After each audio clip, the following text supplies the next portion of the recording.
Berdahairakan puwa marwa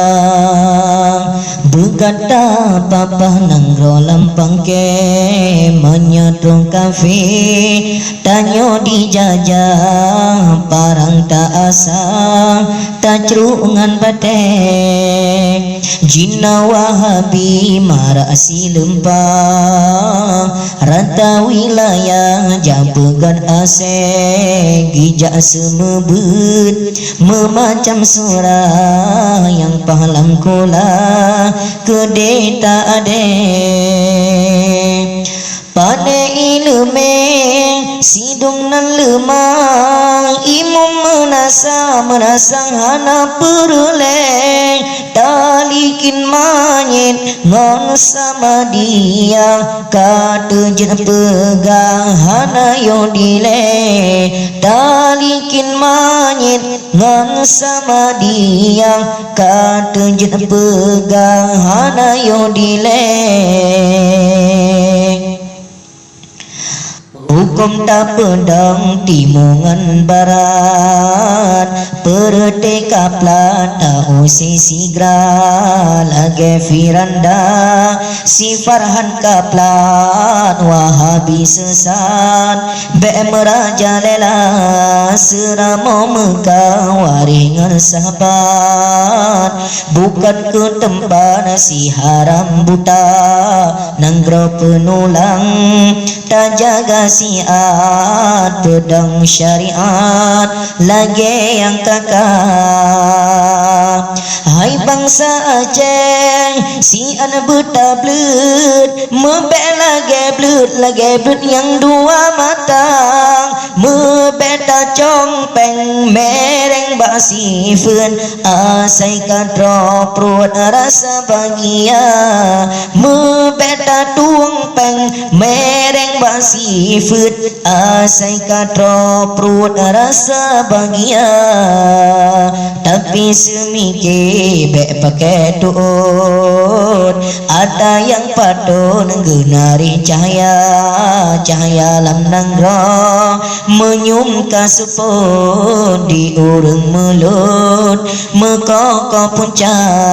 berdahairakan tak penyum sari nanggro tapi ke puomba mula bek generasi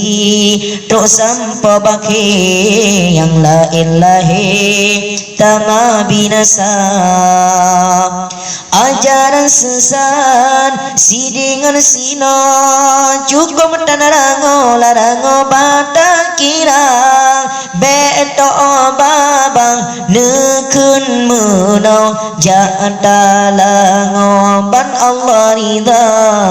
beto babang benekun menau jata lango ban Allah ridha wahabi pale si kafe cacat bele di lumpan pegan pepehawa nangrau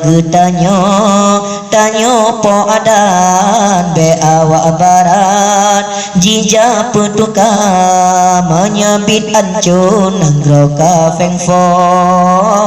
cukup he ada peulang kisah tak pejuk nyawang batuhan sidra mati si urang Allah pelarang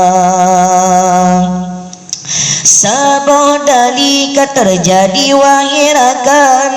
kabeh karu berartimu urung Islam yang terpalau adun ada aji mutran mandum kafe ku tak mati menan lisan tapi nyebut dan membacun lagi pesan dum wahabi kata tukri salah jalan dan gotala tak proh utaknya binatang yang berbalik ke hak musyrik hukum Islam ho petinggi yang hak kaji keurusan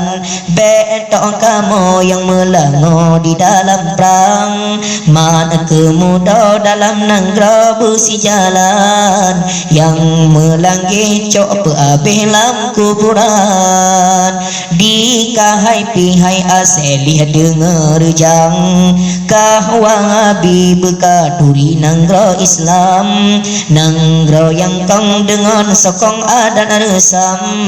nyan ke Aceh yang terlebih hai apa Syam kahai palih lagi bili untuk Farhan beka pube macam lagi badu sinan nadiaman si ada nang tedoh badan kawori jangka pubinasa rakyat Aceh kawori jang